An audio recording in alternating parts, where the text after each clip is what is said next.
Halo sahabat kompas.com, kembali lagi dengan saya Dio Dananjaya. Saat ini saya berkesempatan mencoba langsung Daihatsu Ayla terbaru.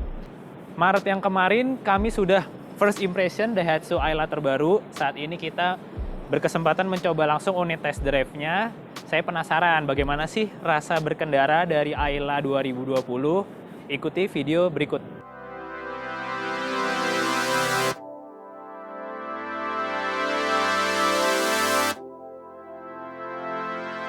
Ya, saat ini varian yang saya coba adalah varian tertinggi Deluxe AT. Secara tampilan mungkin masih sama seperti generasi sebelumnya, tapi ada beberapa hal yang baru. Nih, kita lihat dari desain wajahnya. Ini grill baru nih, motifnya sekarang lebih ke warna hitam gelap dengan hitam glossy. Kemudian di sini juga ada emblem DLX. Sementara itu bumper desainnya juga secara umum sudah lebih baru, dia desainnya lebih tajam-tajam sekarang. Beralih ke sisi samping, paling mencolok di Ayla tipe Deluxe ini ada stiker tambahan di sini. Sementara kalau melihat stiker yang ini cuma opsional untuk promosi sebentar aja. Tapi yang utama stiker ini yang baru. Kemudian pelek juga baru desainnya, tapi masih two-tone. Terus sementara di bagian belakang perubahan ada di bagian bumper yang baru, lampu juga mikanya sekarang model bening, kemudian ada tambahan fitur yaitu kamera mundur. Nah, sahabat kompas.com, ngomongin soal mesin, Daihatsu Ayla terbaru masih mengusung mesin yang sama dengan generasi sebelumnya, yaitu mesin 3VR FE berkapasitas 1200 cc. Mesin ini juga sama seperti milik Daihatsu Sigra. Tenaganya sekitar 88 dk dan torsi 108 Nm. Nah, sahabat kompas.com, sekarang saya sudah berada di dalam interior Daihatsu Ayla terbaru. Apa aja sih yang baru dari interiornya? Nih, saya kasih lihat. Pertama paling pertama tentunya ini nih, kelihatan banget head unit sekarang udah baru, layar sentuh, udah bisa Bluetooth, kemudian yang baru lagi adalah AC digital. Kalau yang sebelumnya masih putar-putar, sekarang udah AC digital, tinggal pencet-pencet aja. Ada pengaturan hembusan angin, pengaturan suhu, kemudian ada auto, dan ada sirkulasi udara dari luar dan dalam.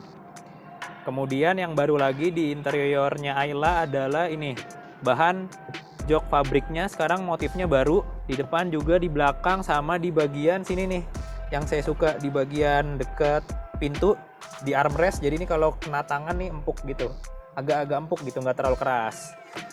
Sementara oh ya, ini juga baru nih panel hitam glossy-nya nih. Ini menurut saya bagus ya, hitam glossy-nya ini kayaknya nggak gampang baret, soalnya nih kalau kita lihat tuh. Sementara itu aja yang baru dari Daihatsu Ayla, selebihnya masih sama seperti model sebelumnya. Nah, sahabat kompas.com, sebelum kita memulai impresi berkendaranya, saya mau kasih lihat satu hal yang menarik. Daihatsu Ayla ternyata di sistem transmisi 4AT-nya memiliki fitur Shift-Lock.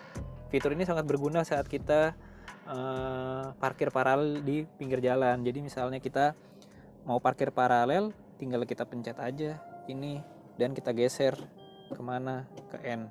Terus kunci bisa kita matiin. Tuh. Nah, sahabat kompas.com, sekarang saya sudah berada di balik kemudi Daihatsu Ayla 2020. Secara umum impresi berkendara Ayla terbaru masih sama dengan generasi sebelumnya. Wajar, soalnya kan Daihatsu Ayla masih mengusung mesin yang sama nih. Varian tertinggi 1200 cc, sementara yang varian bawahnya ada yang 1000 cc 3 silinder. Varian 1200 ini karena dia 4 silinder, mesinnya terbilang halus. Jadi getaran-getaran yang khas 3 silinder tuh nggak ada di sini, sama sekali halus. Akselerasinya juga pasti lebih responsif dibandingkan mesin 1000 cc. Tapi memang karena karena ini mesin 1200 cc nya juga digunakan oleh Sigra, secara bobot kan Sigra lebih berat, sementara di Ayla kan lebih ringan. Jadi mungkin 1200 cc di sini nih sangat ibaratnya tuh overpower lah istilahnya, sedikit lebih bertenaga dibandingkan Sigra. Apalagi kan Ayla bodinya lebih ringkas, lebih kecil, jadi keunggulannya bisa lebih lincah saat di perkotaan dan di bawah jalan gitu. Saat dibawa berkendara di perkotaan, menyelip di antara mobil-mobil di kemacetan gitu ya. Mobil ini terasa ringan dan terasa mudah gitu.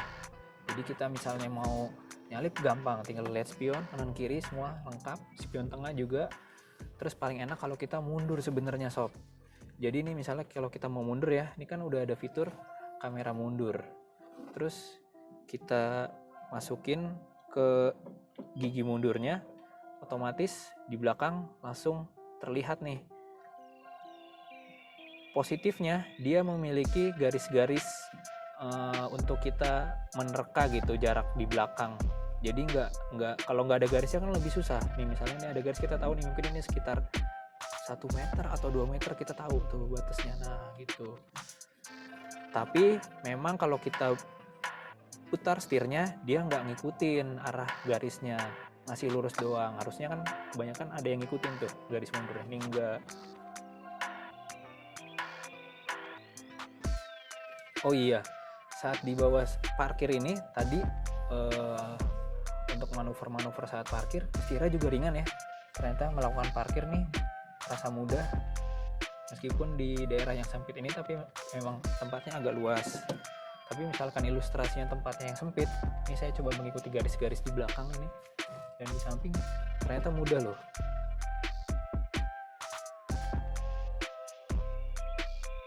Ngomongin soal posisi berkendara, secara umum buat saya yang tinggi 165 cm, Daihatsu Ayla terasa pas ya di postur badan saya.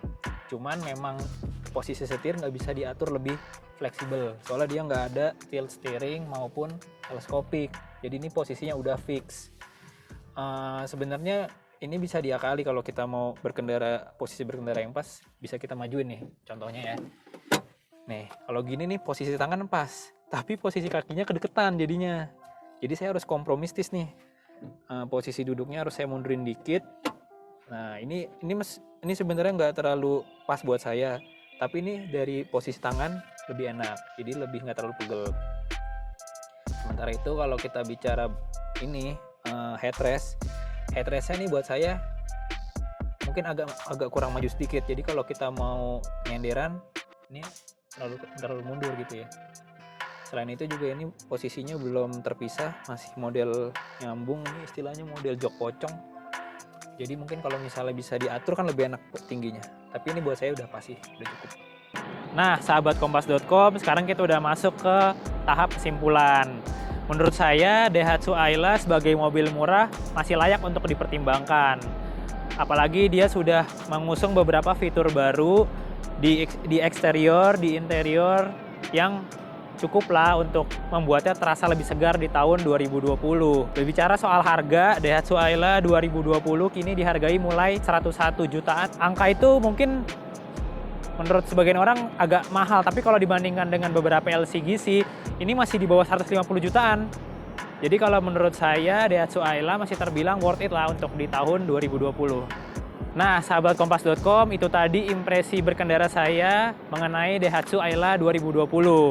Terima kasih sudah menonton video berikut. Jangan lupa like, komen, dan subscribe. Sampai jumpa lagi.